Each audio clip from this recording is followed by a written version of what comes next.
Welcome to Guide Guru. We hope this video helps. You start by preparing the device and confirming conditions that let the battery reach true 100% health. Make sure your iPhone is on the latest iOS. Updates include battery management improvements. Once done, disable background app refresh for heavy apps and avoid constant low power mode. Use it only intermittently. Make sure battery health reports 100% now, because this method requires a freshly calibrated baseline. Begin with a full charge to 100% using the original charger and cable. Now execute the deep calibration that aligns the battery meter with actual capacity.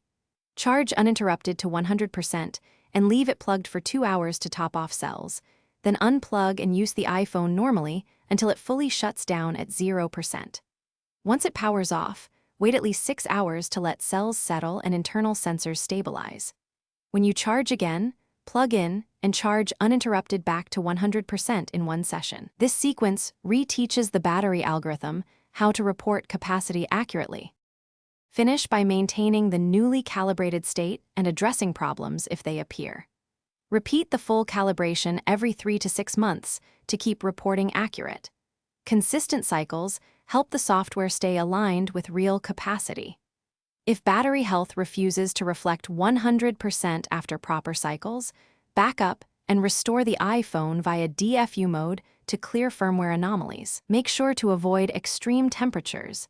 Keep the device between 0 and 35 degrees Celsius, and if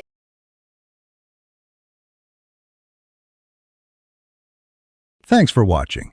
Consider subscribing if we helped you today.